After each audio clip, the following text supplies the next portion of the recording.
Graça e paz, irmãos.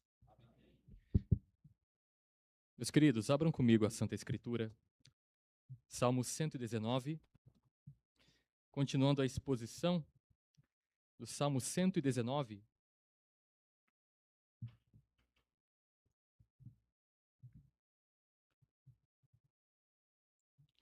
Salmo 119, meus irmãos, do versículo 17 ao versículo 24.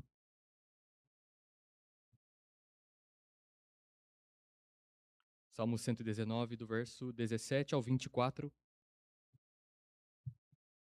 Meus irmãos, assim diz a palavra do Senhor. Seja generoso para com o teu servo, para que eu viva e observe a tua palavra. Desvenda os meus olhos para que eu contemple as maravilhas da tua lei. Sou peregrino na terra, não escondas de mim os teus mandamentos. Consumida está a minha alma por desejar incessantemente os teus juízos. Increpaste os soberbos, os malditos, que se desviam dos teus mandamentos. Tira de sobre mim o opróbrio e o desprezo, pois tenho guardado os teus testemunhos.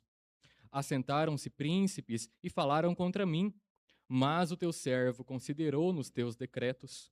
Com efeito, os teus testemunhos são o meu prazer, são os meus conselheiros. Até aqui, meus irmãos, a leitura da palavra. Vamos orar para que Deus nos abençoe neste momento. Senhor, Deus bendito, Deus santo, Senhor, nós estamos diante da Tua palavra. Tua palavra é inspirada pelo Senhor, procede de Ti, é inerrante, Senhor, ela não erra, ela não falha. Ó Senhor, mas para que nós a entendamos, nós precisamos que o Senhor nos ilumine, precisamos que o Senhor abra o nosso coração, porque o nosso pecado, Senhor, nos torna cegos espiritualmente. Por isso, Senhor, nos abençoe neste momento. Não leve em consideração, ó Pai, as imperfeições do pregador, mas utiliza-o como instrumento nas Tuas mãos para que seja fiel na exposição da Tua palavra. Nós oramos, Senhor, agradecidos, em nome de Cristo. Amém. Meus irmãos, como vocês passam pelas adversidades, pelas dificuldades, por aflições? O que sustenta vocês nesses momentos? Vocês se apegam ao quê quando passam por dificuldades? A pergunta não é se vocês se apegam a algo ou se algo sustenta vocês, mas o que os sustenta? Ao que vocês se apegam? Vejam, meus irmãos, que em um momento de adversidade, de aflição e perseguição, o salmista, que não sabemos quem foi o autor deste salmo, mas sabemos que o salmista passa por diversas dificuldades. Ele está possivelmente passando por perseguições. Pessoas de poder querem ridicularizá-lo por sua fé, querem envergonhá-lo.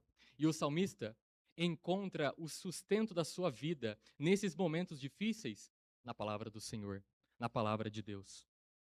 Salmo 119, meus irmãos, é um grande poema, um poema belíssimo, muito bem estruturado. Ele tem 22 estrofes, cada estrofe tem 8 versos.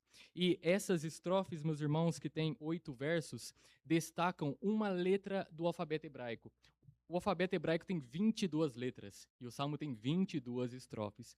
Em cada estrofe, uma letra hebraica recebe ênfase, iniciando as palavras dos versos. Por exemplo, já expomos aqui a primeira e a segunda estrofe. A primeira vai do versículo 1 a 8, e todas as primeiras palavras começam com a primeira letra do alfabeto hebraico. Na segunda exposição, do versículo 9 a 16, todas as primeiras palavras começam com a segunda letra do alfabeto hebraico. Agora, meus irmãos, nessa terceira estrofe, a terceira letra do alfabeto hebraico recebe ênfase, e cada primeira palavra começa com a terceira letra. Nós não conseguimos perceber isso em nossa tradução, porque a língua hebraica é muito distinta da língua portuguesa. Mas eu digo isso para que os irmãos entendam como a palavra de Deus é tão magnífica, é tão bela.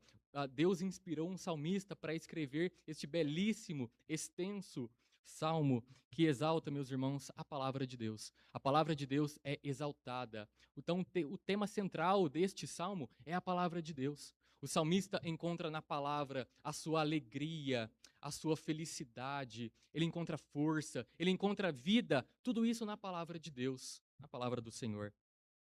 A primeira estrofe, do versículo 1 a 8, tem como grande tema que os obedientes à palavra de Deus são bem-aventurados. Os bem-aventurados são aqueles que são felizes, aqueles que são alegres, porque estão em uma relação de aliança com Deus. E Deus os abençoa, por isso são bem-aventurados. O grande tema da segunda estrofe, do versículo 9 a 16, é que o jovem purifica o seu caminho por meio da obediência à palavra de Deus. Por meio da obediência, o jovem se torna mais santo. E agora, nessa terceira estrofe, nós vemos que a aflição do salmista é destacada. Príncipes, pessoas de poder estão falando contra ele. Ele está sendo caluniado, difamado possivelmente. E ele encontra na palavra de Deus sustento para seus momentos difíceis. E, meus irmãos, quem de nós não passa por dificuldades? Quem de nós não passa por aflições? Quem de nós em algum momento não é caluniado, difamado ou envergonhado por causa da fé? Viva e observe a tua palavra. Desvenda os meus olhos para que eu contemple as maravilhas da tua lei. Meus irmãos, o salmista inicia essa estrofe com um pedido a Deus. Ele diz: "Sê generoso". E isso significa que o salmista está pedindo para que Deus faça o bem em favor dele. Deus, tenha misericórdia de mim, me abençoe. E vejam que esse pedido do salmista demonstra lealdade e submissão, porque ele diz: "Seja generoso para com o teu servo". O servo é aquele que é leal ao seu senhor. Mas não somente isso, ele entende que na sua relação com Deus, ele é servo.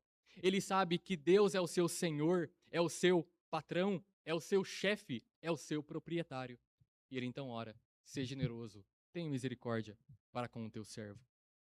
Meus irmãos, isso já nos ensina que muitos daqueles que querem orar ao Senhor e dizem que nós devemos ordenar algo a Deus, ou determinar que Deus faça algo, vejam como isso é totalmente equivocado. Quando oramos ao Senhor, nós não devemos ordenar nada a Deus, não devemos determinar nada que Ele faça. Deus não é obrigado a nos abençoar. Deus não depende de nós que somos criaturas. Então, quando oramos a Deus, nós nos colocamos em posição inferior. Nós pedimos misericórdia, pedimos graça. Então, aqueles que querem ordenar algo a Deus, determinar que Deus faça algo, é totalmente equivocado. Esse pedido do salmista tem duplo propósito. Ele pede, em primeiro lugar, por vida, ele diz: "Seja generoso para com o teu servo, para que eu viva". Vejam, possivelmente o salmista está passando por perseguições. Ele está sendo envergonhado, caluniado e talvez neste momento ele esteja correndo risco de morte. E ele pede a Deus: "Senhor, seja generoso para com teu servo, para que eu viva". Percebam que ele entende que a sua vida depende de Deus, depende da graça do Senhor, depende da generosidade do seu Senhor. Para que ele se mantenha vivo, ele depende do Senhor. Então, até a vida é dádiva de Deus. Se os irmãos estão vivos, é porque Deus abençoa, é porque Deus tem misericórdia, é porque Deus é generoso. Meus irmãos, vejam que apesar dos nossos pecados, Deus não aplica o seu juízo instantaneamente. Deus permite que, apesar das nossas falhas, vivamos mais um dia e mais um dia. Tudo isso é graça de Deus. Nós não merecemos o fôlego de vida, mas é Deus que nos dá. É Deus que nos dá a vida. Mas o salmista não somente pede por vida, ele pede também para que ele obedeça. Ele diz: "Seja generoso para com o teu servo, para que eu viva e observe a tua palavra". Ele pede para que ele obedeça, para que ele viva e obedeça a Deus. Não somente a sua vida depende da graça, mas a sua obediência. Vejam, ele entende para que ele obedeça a Deus, Deus precisa ser generoso para com ele. Porque ele entende que se o Senhor não for generoso para com ele, ele não consegue obedecer. É o mesmo que ele diz no versículo 5 deste salmo, que ele diz: "Tomara sejam firmes os meus passos, para que eu observe os teus preceitos". Então percebam, o salmista está dizendo: olha, que os meus passos sejam firmes. E quem é que firma os passos? É o próprio Deus. Então, se Deus não exerce misericórdia, nós não conseguimos obedecê-lo como ele se agrada. É necessário que Deus abençoe o seu servo para que ele seja obediente.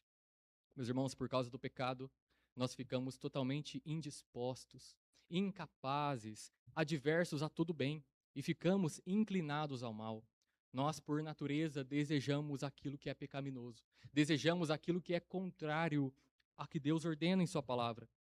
Mas o apóstolo Paulo diz aos Filipenses, no capítulo 2, versículo 13: Deus é quem efetua em vós tanto o querer como o realizar, segundo a sua boa vontade. Então, aquele que quer só o faz porque Deus efetua. E aquele que realiza, que faz alguma coisa, só o consegue fazer porque Deus efetua, porque Deus opera isso. Em outras palavras, o poder para obedecer vem de Deus. E o salmista compreende isso. Ele sabe que para que ele obedeça a Deus, Deus deve o abençoá-lo. Vejam, meus irmãos, que o salmista entende que é somente pela graça que ele pode se manter vivo, a fim de fazer aquilo para o qual ele existe, que é servir a Deus. Quando Deus nos salva, nós nos tornamos seus servos. Então devemos usar toda a nossa vida para o louvor de Deus, para a glória do Senhor. Mas vejam o quanto essa oração nos ensina. Meus irmãos, muitos querem o prolongamento da sua vida simplesmente porque querem conhecer novos lugares, querem viajar. Olha, eu quero prolongamento da minha vida porque eu quero comer coisas novas, quero comer as coisas que eu gosto, eu quero ganhar mais dinheiro, quero comprar minha casa, o meu carro, e etc.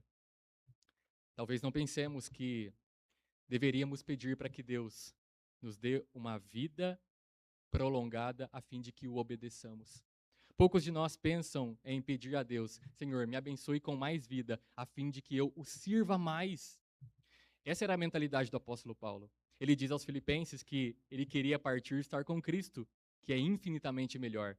Mas por causa do fruto do seu trabalho, ele sabia que ele deveria se manter vivo, porque ele poderia servir mais a Deus e aquilo traria glória a Deus.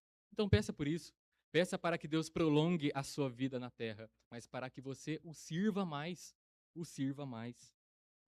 E essa é a vida que vale a pena ser vivida, a vida em obediência a Deus.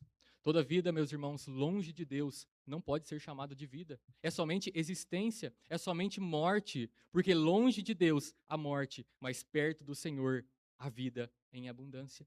Por isso, nós devemos clamar a Deus por misericórdia, a fim de que o obedeçamos.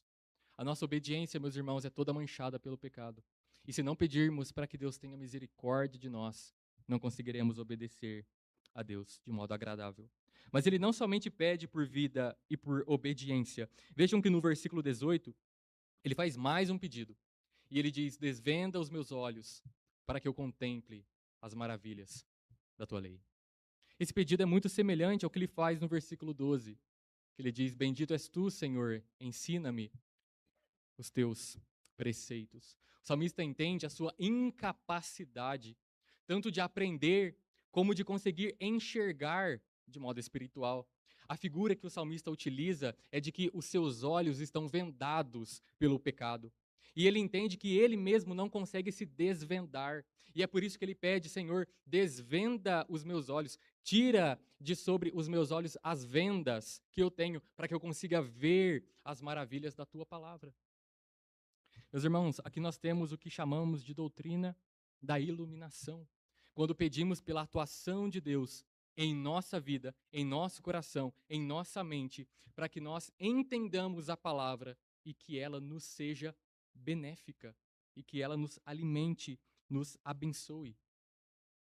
O apóstolo Paulo aos Coríntios, capítulo 2, versículo 12, diz assim: ora, nós não temos recebido o Espírito do mundo, e sim o Espírito que vem de Deus, para que conheçamos o que por Deus nos foi dado gratuitamente. Então vejam, o apóstolo Paulo diz: nós recebemos o Espírito de Deus para que conheçamos o que por Deus nos foi dado gratuitamente.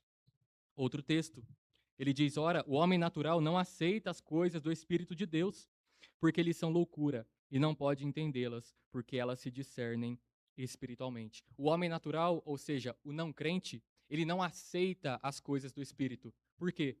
Porque eles são loucura e não pode entendê-las, porque elas se discernem, ou seja, elas são entendidas, elas são conferidas, elas são aprendidas espiritualmente pelo Espírito de Deus. E o descrente não tem o Espírito de Deus. Então ele não consegue entender, ele não é iluminado. Lembrem-se também do que Lucas nos relata, quando Paulo estava em Filipos, Atos 16, e aquela mulher chamada Lídia, vendedora de púrpura, é dito que Deus abriu o coração de Lídia para que ela atendesse aquelas coisas que Paulo dizia. Vejam, Deus abriu o coração dela, ela foi iluminada para entender. Então é preciso pedir, é preciso clamar para que Deus tenha misericórdia de nós e abra os nossos olhos, porque naturalmente estamos cegados pelo pecado. Meus irmãos, o pecado nos tornou incapazes de enxergarmos as maravilhas da lei de Deus.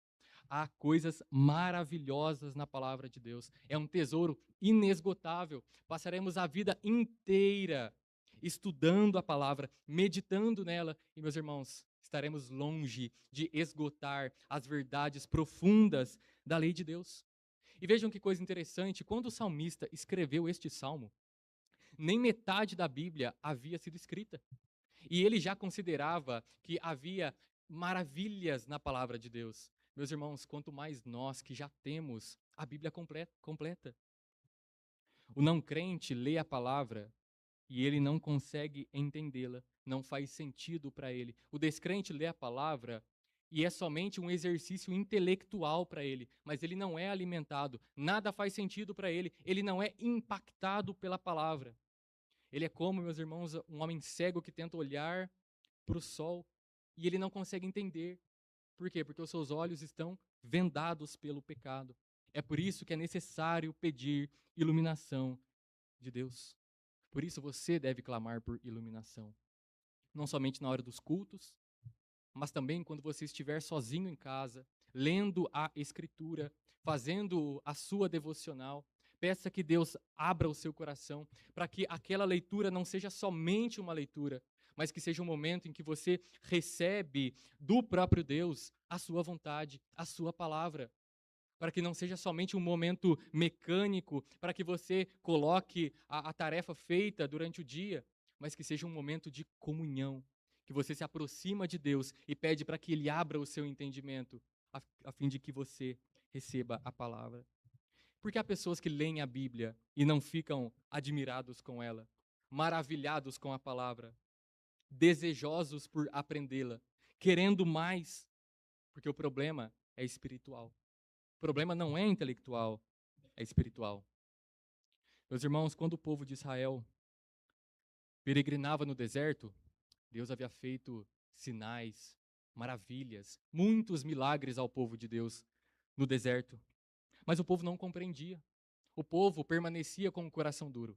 E Moisés, em Deuteronômio, disse assim: O Senhor não vos deu coração para entender, nem olhos para ver, ouvidos para ouvir, até o dia de hoje.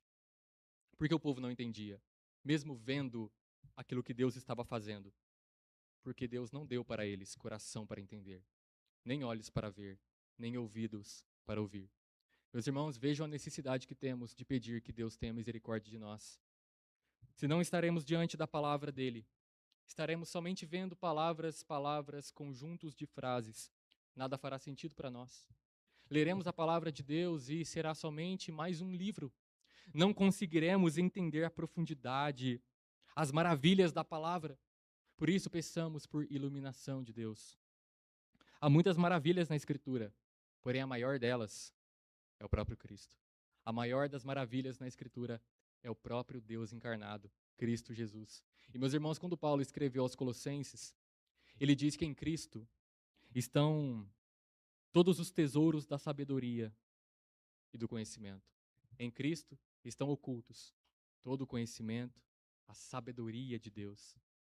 Meus irmãos, e como nós somos coração duro para entender isso? Como muitas vezes somos indiferentes em relação à palavra. Nós lemos a palavra e não conseguimos entender a preciosidade dela. Peçamos que Deus tenha misericórdia de nós, a fim de que nós, em todos os momentos que lermos a palavra, entendamos essa preciosidade que nos é oferecida na pessoa de Cristo Jesus.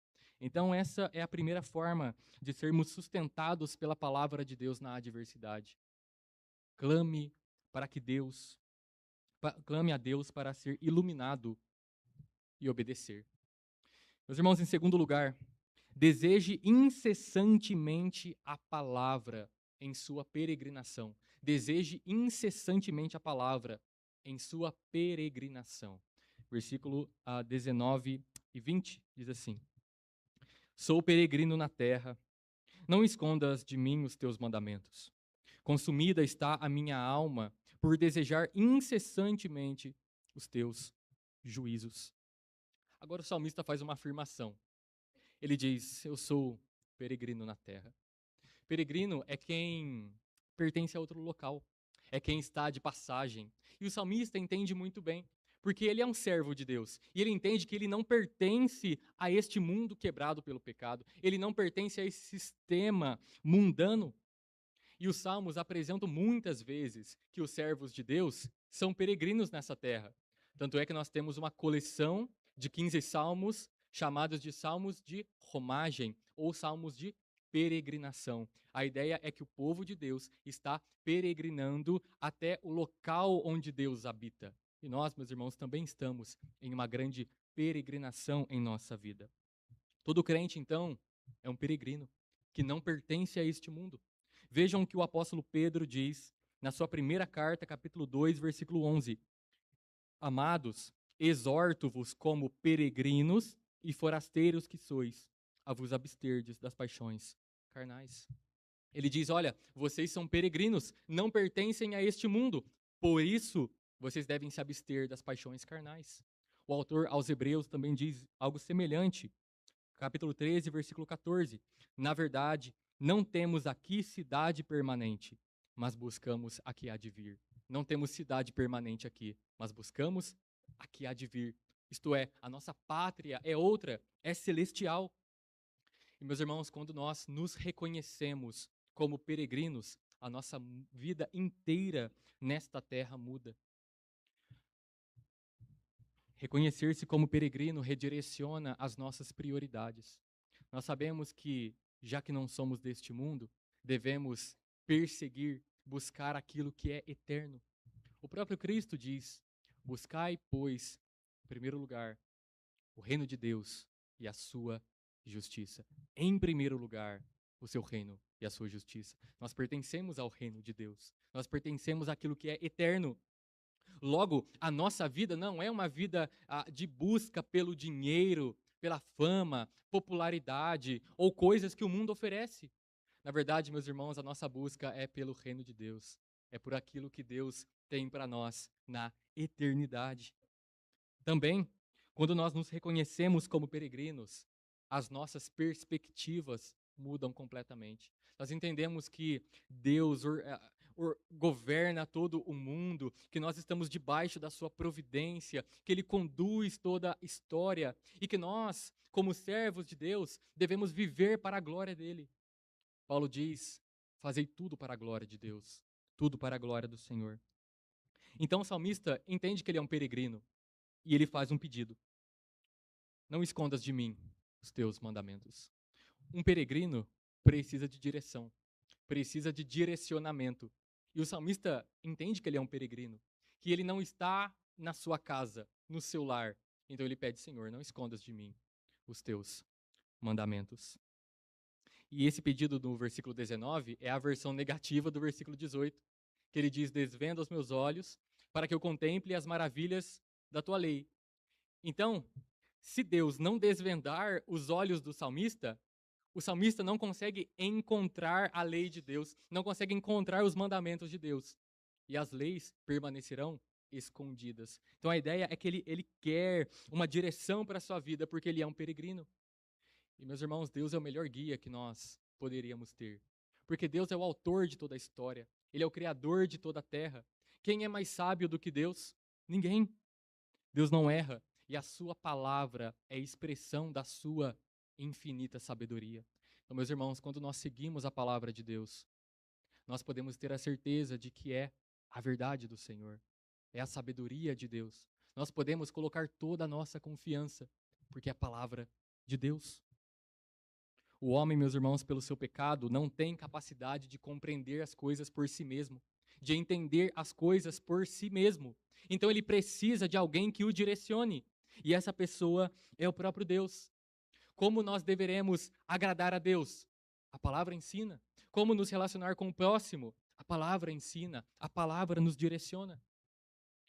Como chegar a Jerusalém celestial? A palavra é o nosso guia até lá. O apóstolo Paulo disse que a nossa pátria está nos céus. E se a nossa pátria está lá, como obteremos direção para chegar até lá? Meus irmãos, temos essa direção na palavra de Deus. No versículo 20, o salmista intensifica o seu pedido. Ele pediu para que Deus não escondesse dele os seus mandamentos. Então ele diz: consumida está a minha alma por desejar incessantemente os teus juízos. O salmista deseja o direcionamento de Deus, a palavra de Deus. E ele diz: a minha alma está consumida. E a palavra consumida, meus irmãos, tem um sentido de algo que está quebrado, está em pedaços, algo que está quebrado mesmo. E ele está demonstrando o quanto ele deseja a palavra de Deus. Por isso ele diz que a sua busca ou o seu desejo é incessantemente. Não era algo pontual, algo que acontecia de vez em quando, mas era uma busca incessante pela palavra. Meus irmãos, quanto isso nos confronta. O nosso coração é frio. O nosso coração, muitas vezes, é indiferente quanto à palavra de Deus. Quantas coisas desejamos incessantemente que não a palavra? Quantas coisas desejamos de todo o coração que não a sabedoria de Deus na Escritura? Desejamos tantas coisas e a palavra é deixada de lado. Meus irmãos, os nossos desejos revelam aquilo que nós amamos. Então, quando nós desejamos muito dinheiro, é porque o nosso coração está lá. Se nós desejamos muito o entretenimento, é porque o nosso coração está lá. E se nós desejamos a palavra de Deus incessantemente, é porque de fato amamos a palavra de Deus. Então, quando nós olhamos para o salmista com o seu exemplo de desejo pela palavra, logo somos lembrados do nosso pecado, de que nós não conseguimos desejar incessantemente a palavra de Deus. Quantas vezes desejamos outra coisa acima de Deus? Por isso, meus irmãos, nós precisamos de um Redentor que desejou a palavra de Deus de todo o coração, e não somente desejou, mas a cumpriu. E essa pessoa é Cristo Jesus. O próprio Deus, Cristo Jesus, disse assim: a minha comida consiste em fazer a vontade daquele que me enviou e realizar a sua obra. Meus irmãos, por meio de Cristo, aquele que desejou incessantemente a palavra de Deus e a cumpriu em nosso lugar para nos dar vida e vida em abundância, é que nós podemos ser aceitos por Deus e então obedecê-lo. Então creia nisso. Creia que Cristo é suficiente para você e que por causa da obediência dele, você pode obedecer a Deus de modo que Deus se agrada disso. Então, como ser sustentado pela palavra de Deus na adversidade? Em primeiro lugar, clame a Deus para ser iluminado e obedecer. Em segundo lugar, deseje incessantemente a palavra de Deus em sua peregrinação. Em terceiro lugar, apegue-se à palavra de Deus. Apegue-se à palavra de Deus na adversidade. Veja, meus irmãos, os últimos versículos 21 a 24. Increpaste os soberbos, os malditos que se desviam dos teus mandamentos. Tira de sobre mim o opróbrio e o desprezo, pois tenho guardado os teus testemunhos. Assentaram-se príncipes e falaram contra mim, mas o teu servo considerou nos teus decretos. Com efeito, os teus testemunhos são o meu prazer, são os meus conselheiros. Meus irmãos, o salmista diz que Deus repreendeu os soberbos. Esse é o sentido da palavra increpaste. Deus repreendeu os soberbos, os orgulhosos, os altivos. A palavra de Deus diz que abominável é ao Senhor todo arrogante de coração. É evidente que não ficará impune. Deus odeia aqueles que são orgulhosos, altivos, soberbos. E os soberbos são aqueles que rejeitam a palavra de Deus. Aqueles que querem autonomia, aqueles que querem independência, querem fazer as coisas do seu próprio jeito, querem fazer as coisas da forma como querem e rejeitam a instrução de Deus, seguem o próprio coração. E estes soberbos, o salmista diz, são malditos. Malditos. Eles são amaldiçoados. E o salmista mesmo explica, versículo 21, que se desviam dos teus mandamentos. Os soberbos são malditos, porque se desviam dos mandamentos de Deus. Meus irmãos, Deuteronômio 27 e 26, quando Moisés termina de entregar a lei ao povo e está falando sobre as maldições daqueles que obedecem à lei de Deus, Moisés diz assim: Maldito aquele que não confirmar as palavras desta lei, não as cumprindo. Aqueles que não cumprem a palavra de Deus são declarados pela própria palavra como malditos, como amaldiçoados. Esse é o contraste que a Bíblia apresenta e os salmos apresentam com maior ênfase. Aqueles que são obedientes são bem-aventurados. Tanto é que o nosso salmo se inicia dessa forma: Bem-aventurados os irrepreensíveis no seu caminho, que andam na lei do Senhor. Então, os obedientes, os que andam na lei do Senhor, são bem-aventurados, abençoados. Mas, em contraste, aqueles que são desobedientes, soberbos, são malditos, amaldiçoados. Eles trazem para si mesmos maldição, maldição de Deus. Vejam, meus irmãos, em que a desobediência resulta. Resulta na maldição de Deus. Vejam quanto isso é sério. E o que é esta maldição? É o afastamento de Deus, falta de satisfação, falta de alegria, falta de contentamento, falta de felicidade e, por consequência, condenação eterna. Meus irmãos, há maldições terríveis para aqueles que se desviam dos caminhos do Senhor. A própria palavra demonstra isso. Mas aqueles que obedecem à lei de Deus são bem-aventurados, são abençoados pelo Senhor. No versículo 22, o salmista apresenta mais um pedido. Ele, em sua situação de vergonha, de humilhação, ele diz: tira de sobre mim o opróbrio e o desprezo. O opróbrio é a vergonha, são os insultos, as calúnias. E o salmista está recebendo isso dos seus opositores. Estão difamando, estão caluniando, estão fazendo-o ficar envergonhado. Mas o salmista é obediente a Deus e ele pede para que Deus retire isso tudo sobre ele. Vejam o versículo 23, ele dá mais detalhes sobre essas calúnias. Ele diz: assentaram-se príncipes e falaram contra mim. Então vejam, pessoas de autoridade se ajuntaram para falar mal do salmista, para caluniarem, para o difamarem, falarem contra ele.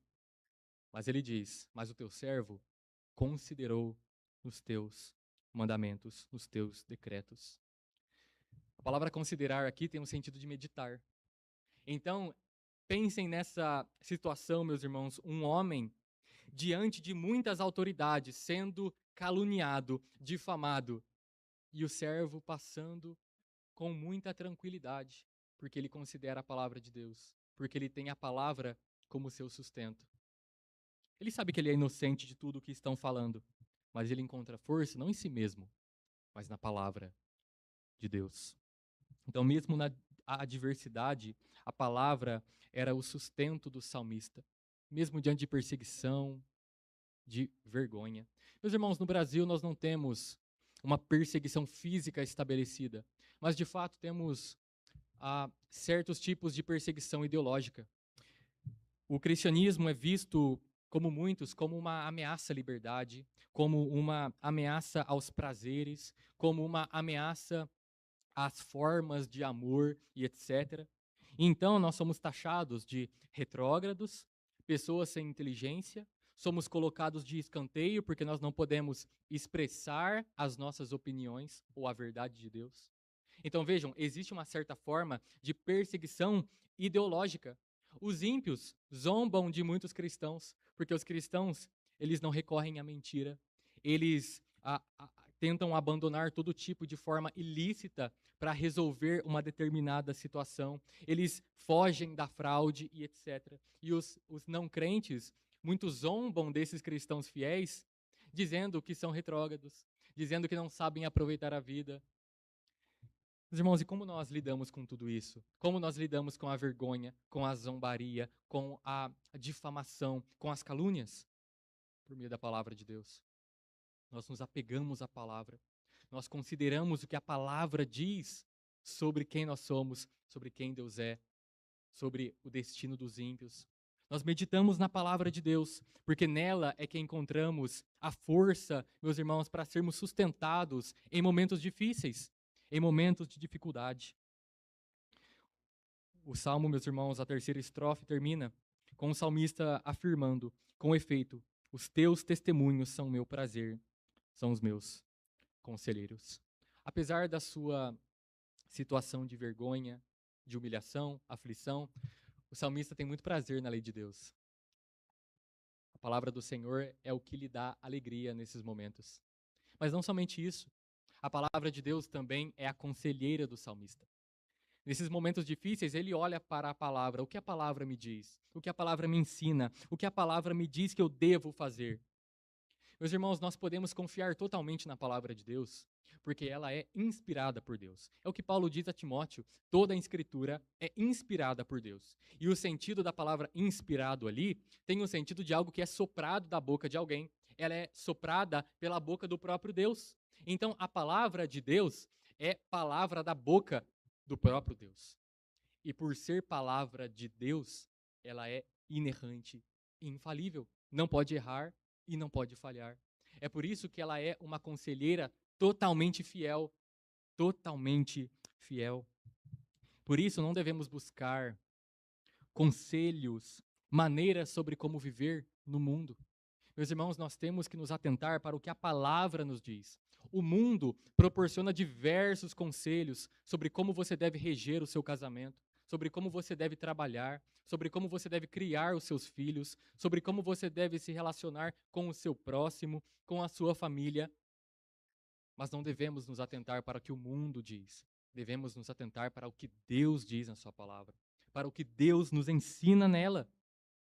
Certamente, meus irmãos, devemos nos apegar à palavra de Deus, mas quantas vezes falhamos nisso? Quantas vezes nos relacionamos com o próximo de forma pecaminosa? Quantas vezes nos relacionamos com o nosso cônjuge de forma pecaminosa? Quantas vezes tomamos conhecimento do que o mundo nos ensina e colocamos em prática? Meus irmãos, diferente de nós, o nosso Redentor, Cristo Jesus, não foi assim. Em momentos de tentação e dificuldades lá no deserto, Satanás fez inúmeras propostas para Cristo. Mas Cristo se apegou à palavra de Deus. E em todas as suas tentações, ele respondeu: está escrito, está escrito, está escrito. Cristo se apegou à palavra de Deus, colocando-a em prática, de modo que foi à cruz e morreu em nosso favor. Meus irmãos, que redentor maravilhoso nós temos.